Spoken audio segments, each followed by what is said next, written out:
A park. Netherlands. 1943. A woman sits alone. Unaware. A girl approaches.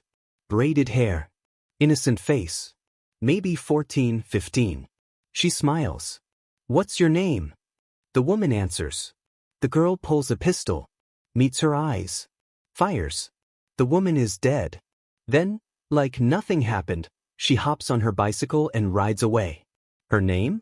Freddie Oversteegen. 16 years old. And that was her job. Freddie wasn't born a soldier. She grew up on a houseboat outside Haarlem with her sister Truus and their mother, Trench. They had nothing. Straw mattresses. Cold winters. Empty cupboards. But their home was always full. Refugees fleeing Germany, political fugitives hiding from Nazis, strangers in need. Mother's rule was simple: see injustice. And act they did. May 10, 1940. Germany invaded. 5 days. The Dutch army surrendered. Suddenly, soldiers in the streets. Flags. Doors kicked open. Families gone. Most hid. Not the Oversteegens. They distributed illegal newspapers. Pasted over German propaganda. Rode bicycles through empty streets, hearts pounding. Every corner could be death. But no one suspected 2 teenage girls. Harmless. Innocent. Perfect camouflage. In 1941, Frans van der Wiel came to their door. Commander of Haarlem's resistance. He had heard of the mother hiding refugees, of daughters distributing illegal papers. He asked, "Can your daughters join the resistance?" Mother said yes.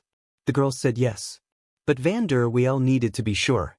A few days later, he returned. Gestapo uniform. Gun drawn. Screaming in German, "Where is the Jew hiding?" Freddie and Truus didn't break. They didn't speak. They fought. Ready to die before betraying anyone. Van der Wiel lowered his gun. They had passed. You'll sabotage bridges. Destroy railways.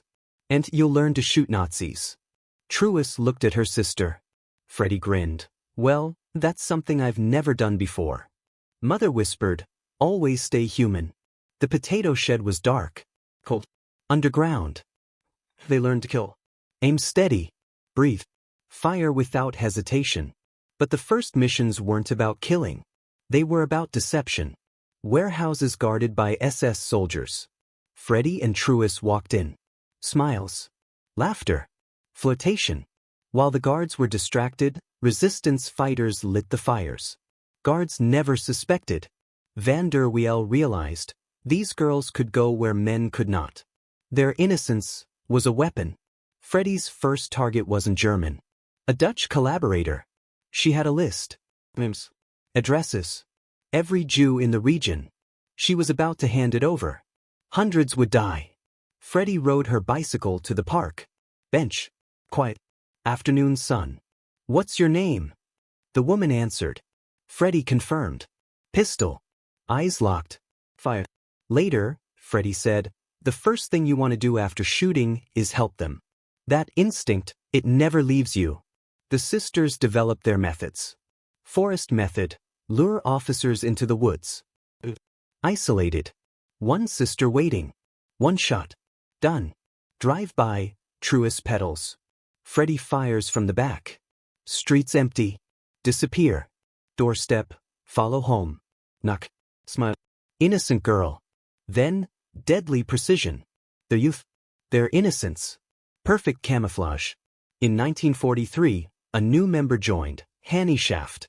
Red hair. Green eyes. Pale skin. Law student. Refused a Nazi loyalty pledge. Expelled. Went underground. Tested by van der Wiel, empty gun. Target revealed. She passed. Now the trio was unstoppable. Truus, the leader, fearless. Freddie, the scout, mapping escapes. Hannie, the planner, calculating every move. Together, assassinations. Rail sabotage. Smuggling children. Forging documents. Intelligence gathering. All while keeping their humanity. An order arrived. Kidnap Seisenkort's children. Use them as leverage. Kill if necessary. Freddie, Truus, Hannie refused. Resistance fighters don't murder children, Freddie said. Some killings weren't assigned. Truus saw a Dutch SS soldier kill a baby. She stopped. Shot him dead. Middle of the street. No orders. No hesitation. By 1944, Hannie was one of the most wanted. Red hair betrayed her. Dyed it black. Disguised herself. Continued the fight. March 21, 1945. Nearing the end. Checkpoint. Arrested.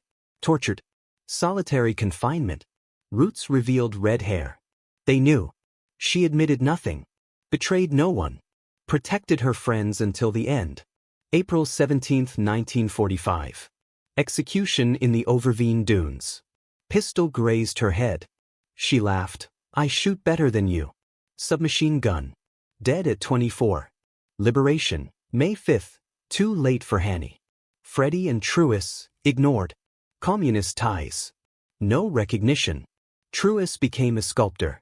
Built memorials. Freddie built a family. Nightmares never left. 2014. Dutch Prime Minister Mark Rutte. Mobilization War Cross. Freddie, 89. Truus, 91. Hey, someone said, thank you. They lived into their 90s. They killed. They mourned. They carried the weight, but remained human. The Nazis killed millions. Lost themselves entirely. The difference?